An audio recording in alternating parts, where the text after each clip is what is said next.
Usizi ugogo eshisa umuzi wendoda yakhe ngenxa yokuthi umkhulu uthe uyobungaza ukuthwesa kweziqu nomzukulu wakhe enyuvesi.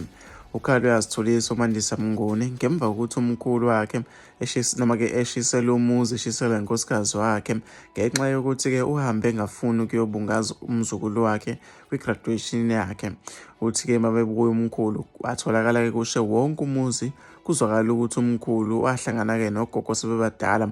Umzukulu akayena-ke okagogo ongokamkhulu, unkosikazi yokuqala kamkhulu washona, wase-ke ethatha lo gogo. Zindaba-ke lezi mangaze abantu abaningi sebeqalile-ke bayakhuluma ngazo ey'nkundleni zokuxhumana, babeka-ke imibono yabo ehlukahlukene. Nangomunye uthi-ke unenhliziyo embi ugogo, sekumele-ke athole ubafana. Nangomunye uthe uma-ke kungaboshwa ngizobona ukuthi amadoda kudlala ngawo-ke la eMzansi. Nangomunye uthi-ke lo gogo wathakatha le ngane ngamandla-ke kaNkulunkulu namathonga kubo waphumelela. Kunjalo ugogo sewaze wahluleka-ke nokuzibamba.